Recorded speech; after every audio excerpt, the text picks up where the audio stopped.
RCR, la red que comunica y une al Perú. Lo anunciado, ya se encuentra el doctor Francisco Díaz-Canseco Tábara, que anunciamos. Permanentemente vamos a analizar con él los temas de contexto nacional, ¿no? Siempre es bueno echarle una mirada de la perspectiva política social, ¿no? Y nos va a acompañar con mucha frecuencia aquí en RCR. Pancho, qué gusto saludarte, muy amable, ¿cómo estás? El gusto es mío, Pepe. Tú eres líder del partido Perú Nación, obviaba ese detalle, ¿no? Ahora, mira, en medio de toda esta alerta internacional, ¿no?, por el caso del coronavirus, el último domingo, ¿no?, el presidente Martín Vizcarra dejó abierta la posibilidad de debatir, ¿no?, la pena de muerte para los casos de violación de menores y feminicidio, ¿no? Pero, como lo conversábamos antes de ingresar a la entrevista, nuevamente un ministro de Estado desmiente tácitamente al presidente de la República, ¿no? Entonces, ¿cómo analizas estos hechos? Marchas, contramarchas, acciones dubitativas, presiones en un sector. ¿Cómo estás analizando este tema? Yo creo que está siguiendo ahora sí el presidente Vizcarra un rumbo errático, muy manejado por las encuestas y la coyuntura, muy presionado por el grupo Caviar, que ha ejecutado o ha planteado la famosa reforma política y que como siempre se ha logrado enquistar en Palacio de Gobierno, y ha salido seguramente asesorado por un encuestólogo: oye, la pena de muerte es popular para esto, entonces ha deslizado, vamos a debatirla, y luego la Caviará, que está metida detrás en Palacio, que es abolicionista, le ha dicho: oye, eso no puede ser, hay que respetar el Pacto de San José, porque como tú sabes perfectamente bien, los caviares viven de eso, o sea, manejan la Corte Interamericana y el sistema interamericano de manera tal que han podido, por ejemplo, conseguir el famoso fallo del penal Castro Castro, a través del cual se le rindió homenaje a los senderistas, y a Osman Morote, el número 2 de Sendero Luminoso, récord mundial, se le pagaron $200.000 de indemnización. Es increíble, ¿no? Eso es lo que ellos han conseguido. Entonces, yo creo que hay ese tipo de presiones internas. Y por otro lado, este es un país, y lo hemos visto en las últimas elecciones. Yo no soy hincha de Nicolás de Piérola, pero la frase queda, ¿no?, de desconcertadas gentes. En este país de desconcertadas gentes, creo que el primer desconcertado en este momento es el propio presidente de la República. O sea, estamos viendo cómo este manejo errático conduce a que por un lado lance la idea de apoyar la pena de muerte y por otro lado su presidente y Consejo de Ministros se lance en contra. Y en el camino tiene en Palacio una serie de personajes que trabajan más en favor, o sea, en base a la coyuntura, que estructuralmente para generar un futuro determinado al país sobre un contexto o una plataforma ideológica determinada, ¿no? Ahora, fíjate, es preocupante la situación. Ayer yo veía un panel de 3 nuevos congresistas, ¿no?, que coincidentemente hace poco menos de 20 días apoyaban abiertamente al gobierno, ¿no?, brindarle gobernabilidad, brindarle sostenibilidad al gobierno, ingresar a acuerdos mínimos para el 2021, ¿no? Pero ayer, tras culminar una reunión que han tenido con el presidente del Consejo de Ministros, los 3 coincidían en que los temas centrales que se deben abordar en el país simplemente los obvian, ¿no? Entonces sí causa preocupación esto, ¿no? Porque como tú bien anotas, el gobierno no tiene rumbo. Y yo diría que el gobierno sabe que hay que adoptar algunas medidas, ¿no?, pero no los hace por cálculo netamente de no bajar en las encuestas, pero tendrían que adoptarse algunas medidas en estos momentos necesarias. Y no se puede gobernar con las encuestas, sino en función de los intereses del país, que a veces no responden a las expectativas inmediatas de la población. Por ejemplo, volviendo al tema y para creo que dejarlo bien aclarado de la pena de muerte, el Perú es signatario de la llamada Convención Americana de Derechos Humanos, denominada Pacto de San José. Así es. En su artículo 4 se establece que se ha abolido la pena de muerte, salvo en los países que ya la tenían. Caso nuestro, tenemos pena de muerte para traición a la patria. Y se señala que no se podrá agregar otros delitos y sancionarlos con la pena de muerte. Pero nada le impide al Perú aprobar una reforma constitucional para establecer la pena de muerte, darle preaviso a a la Corte Interamericana de que vamos a salirnos del artículo 4 y terminado el incidente, no pasa nada. Lo que nos han vendido los caviares en el Perú es que si nos salimos del sistema somos unos parias y no le dicen a nadie que Estados Unidos no es parte del sistema interamericano de derechos humanos precisamente porque en Estados Unidos sí hay pena de muerte. Entonces hay que salirse de estos esquemas que tanto daño le están haciendo al país. Yo creo que el Perú está pasando por una tremenda emergencia, por una honda crisis de valores. Se necesita restablecer el principio de autoridad y creo que dentro de un contexto de, vamos a decir, un plazo determinado de emergencia, se debe establecer la pena de muerte para esos delitos, para que la propia población recupere confianza en el sistema. No es que la pena de muerte sea disuasoria, yo no sostengo eso. Hay cifras sobre la materia que señalan que no es disuasoria, aunque hay algunas nuevas, más recientes, que indicarían que habría empezado a ser disuasoria por lo menos en determinados países. Pero lo que sí significa es que se está estableciendo una sanción que es comparable a la dimensión del delito cometido y se le está dando a la población que ya ha empezado a linchar a la gente la posibilidad, digamos, de actuar, digamos, de sentir que su poder judicial, que el sistema democrático está respondiendo a sus expectativas. Y eso es lo que necesitamos ahora, que se recupere la confianza en el sistema democrático. Ahora, qué interesante lo que menciona, ¿no? Porque estamos llegando a un nivel donde vemos paulatinamente que hay un desborde de violencia, ¿no? Claro, y entonces, y aquí algo tiene que hacer el gobierno, salvo que no lo quiera hacer, que es la otra pregunta que muchos se hacen, ¿no? ¿Por qué no actúa, no? Porque hay un desborde de violencia en general, ¿no? En el país, o sea, hoy tú has mencionado, ¿no? Y la gente lo que busca muchas veces es hacerse justicia por sus manos, que es no es lo más adecuado, naturalmente, ¿no? Pero se está llevando a esos niveles, ¿no? Mira, yo creo que nosotros hemos planteado como uno de los temas centrales de nuestra propuesta de seguridad, darle un efectivo impulso y un verdadero respaldo a las juntas vecinales. La junta vecinal, tú la puedes apreciar cuando hace poco vimos, como recordarás, una pareja que fue asaltada en la puerta de su departamento por un tipo con una pistola y arriba salió un vecino, pegó 2 disparos al aire y el tipo salió corriendo. Eso es junta vecinal. Pero eso organizado a nivel de cuadras, a nivel de manzanas, como existe en otras ciudades del mundo, con pleno respaldo de una policía que tiene que ser depurada de elementos nocivos, porque hay mucho sinvergüenza, hay mucho ladrón también metido ahí, va a funcionar, porque el problema central ahora, más allá del crimen organizado, de los delitos de mayor envergadura, son estos delitos de todos los días donde crece la inseguridad y no se ve la acción de la policía. Pero esa policía puede actuar con el apoyo, no la sustitución de la acción policial por parte de la ciudadanía o de la población, sino simplemente con el apoyo que da la voz de alarma oportuna y la acción conjunta de los vecinos para repeler a los delincuentes. ¿Se está haciendo algo sobre eso? Cero.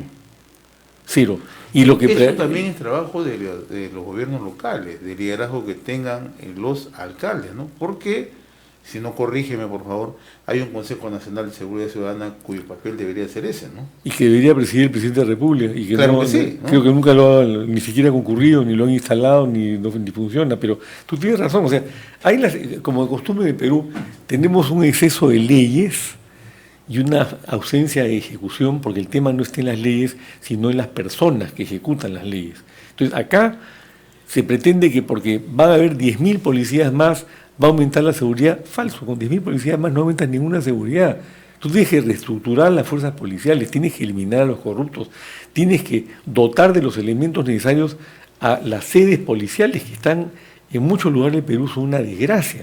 Entonces, todo esto significa una inversión en infraestructura, una inversión en personal, pero además tienes que incorporar a la población, que yo estoy seguro que lo va a hacer gustosamente, a esta tarea de repelir el delito en una tarea, en una función de orden preventiva, para que le avise a la policía, para que ahuyente a los ladrones. Si tú tienes, vamos a decir, en una cuadra, todos los vecinos organizados, les pones 4 o 5 cámaras de video, que no son muy caras el día de hoy, conectadas a una central policial y pones un sistema de alarma y un coordinador, entran los ladrones, inmediatamente se activan las alarmas, están los videos para captar, vas a ver tú que la gente o que estos ladrones desaparecen y no regresan porque saben que los van a pescar. Y si esto lo multiplicamos por muchas veces y lo hacemos valer en Lima y en las ciudades del interior del Perú, yo estoy seguro que sí se puede disminuir la delincuencia en forma sustantiva y con gran velocidad.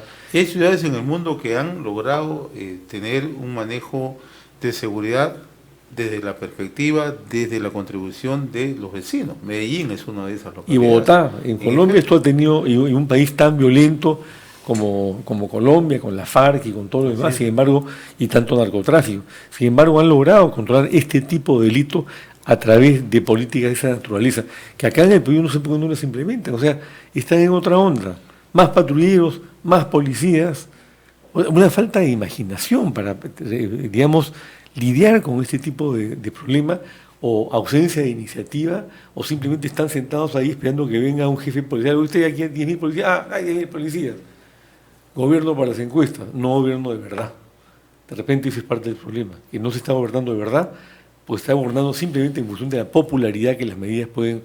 y yo creo que estas medidas, yo he escuchado, por ejemplo, en Arequipa hay muchos distritos que reclaman que apoyen sus juntas vecinales, o rondas vecinales, o como las quieras llamar. Recordemos, por ejemplo, que en la lucha contra Sendero Luminoso, en la Sierra Sur de Perú, fue fundamental la acción de las rondas vecinales, de las rondas campesinas, convertidas en comités de autodefensa, y que nunca se les ha reconocido el aporte que hicieron, algo respecto al cual yo he luchado por muchos años. Entonces, hay que integrar a la población en esta gran batalla contra la delincuencia, y eso no se está haciendo, infortunadamente. Se va a hacer una disposición de 100 millones de soles del Ministerio de Salud. Se posterga el inicio del año escolar hasta el lunes 30, incluyendo colegios tanto estatales como particulares.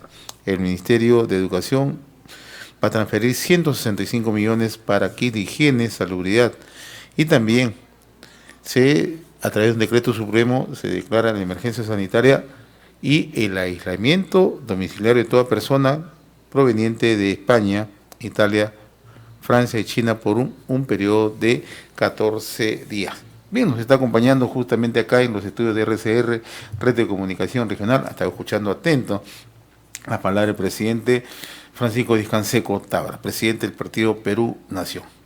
Un primer análisis, ¿son medidas acertadas, medidas necesarias? Porque mucho se ha discutido en los últimos días, ¿no?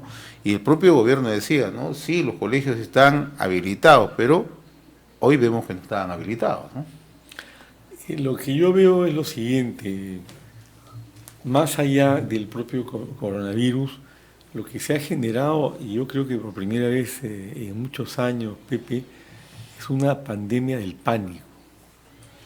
La información que llega de todos lados, la forma como los medios de comunicación tratan el tema, lo que está generando es pánico a nivel mundial, y el pánico ya está llegando al Perú. Y lo que se tiene que aclarar es que, para comenzar, esta no es una enfermedad mortal. Esta no es una enfermedad que, como ocurría con el SIDA al inicio, va a conducir inexorablemente a la muerte a la persona que la adquiere.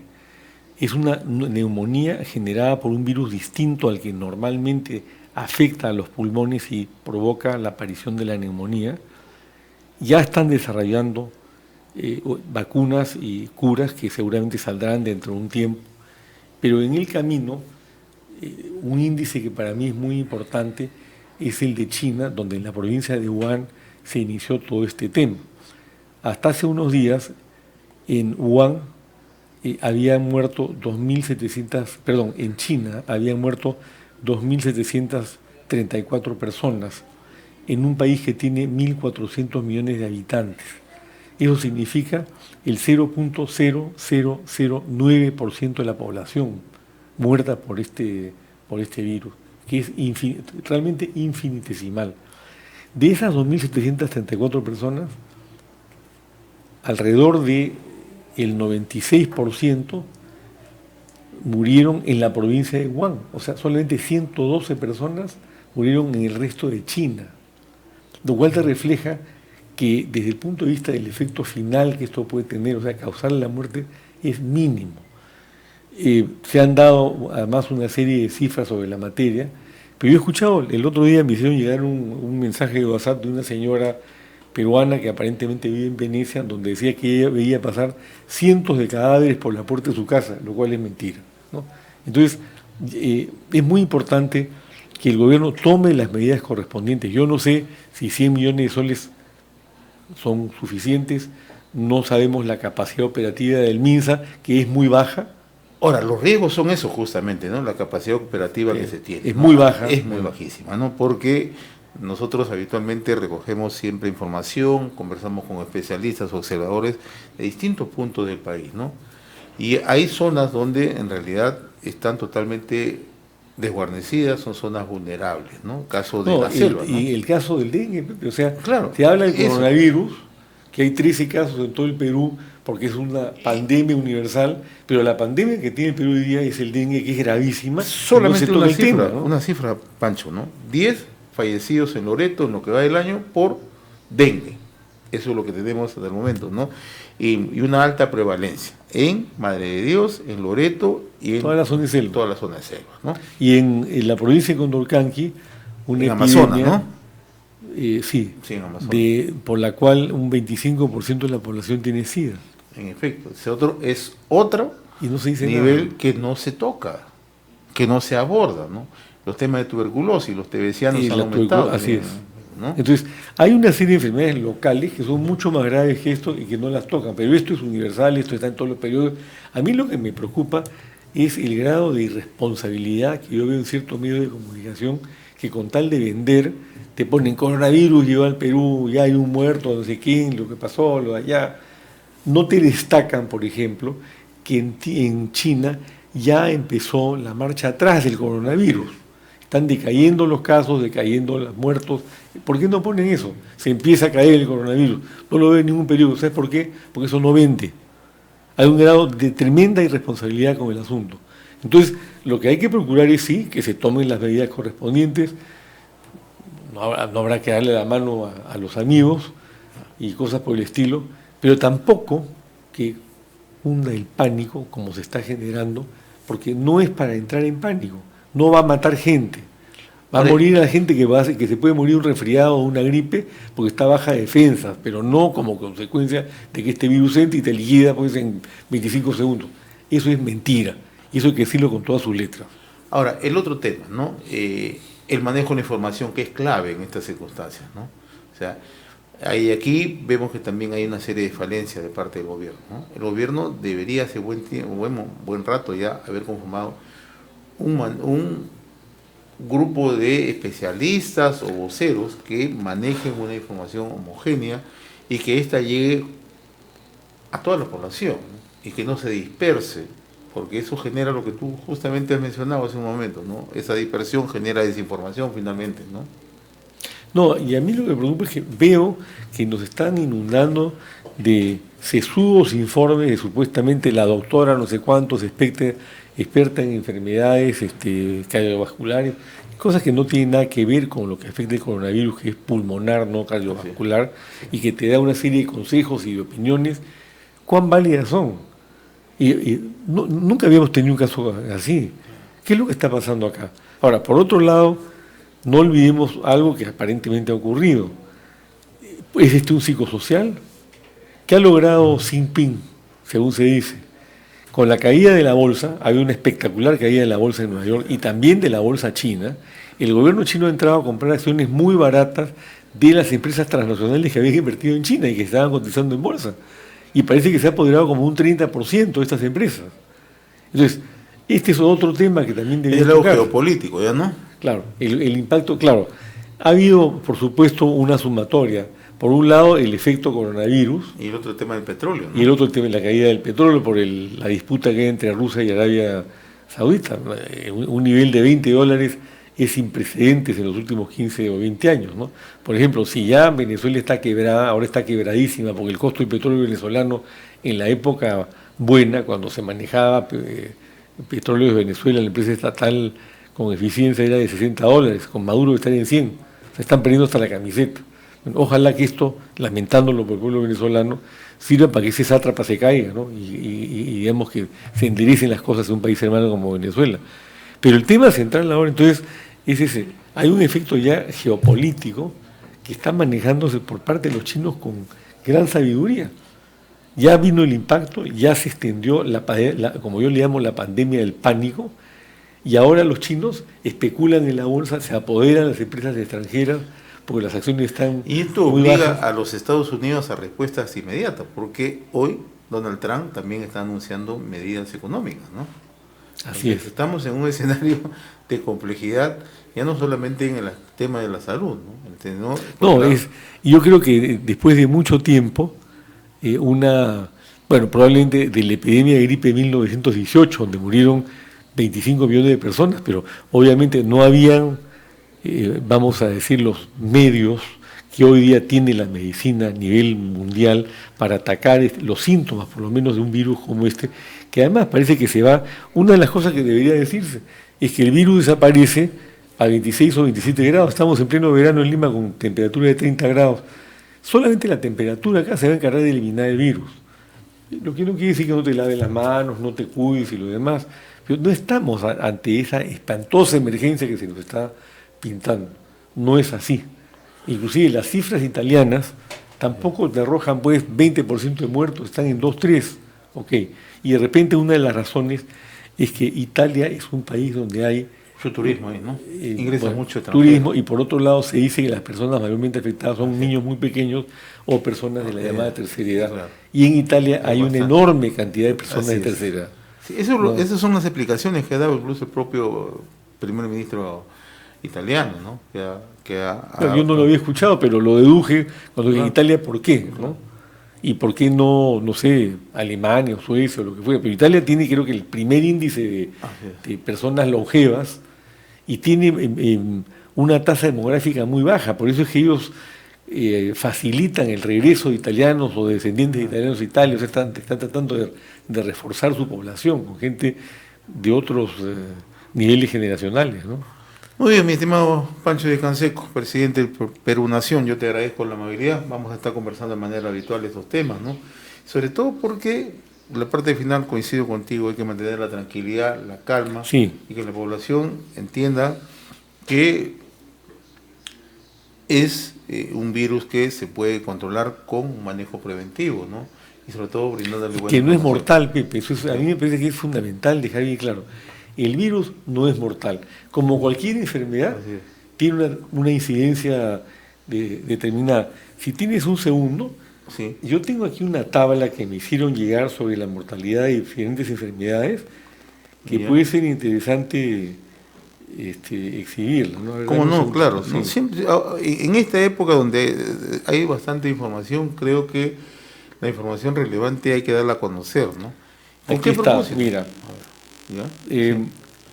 Esta tabla te va mostrando cuál es el índice de mortalidad de estas enfermedades, ¿no? Rabia, 95%. Bueno, ya tú sabes, se puede tratar, pero bueno. Ébola, ¿te acuerdas del ébola? 50%. Gripe aviar, 38.6%. MERS, 30%. Leptospirosis, 10%. SARS, que es un coronavirus de otra índole, de otra especie, 10%. Influenza, 5.43%. Dengue, 5%. Fiebre amarilla, 5%. Cólera, 2.1%. ¿Te acuerdas que tuvimos epidemia de cólera? Y coronavirus, 1.9%. Entonces, las cifras hablan por sí solas, ¿no? Entonces, el tema es muy simple. No entrar en pánico, tomar las medidas preventivas, no confiarse y saber que no es mortal. Que puede ser mortal para quienes están muy bajos de defensa, que es básicamente el origen de la mortalidad en este caso. No asustarnos, es lo más lidiar importante con el problema. RCR, la red que comunica y une al Perú.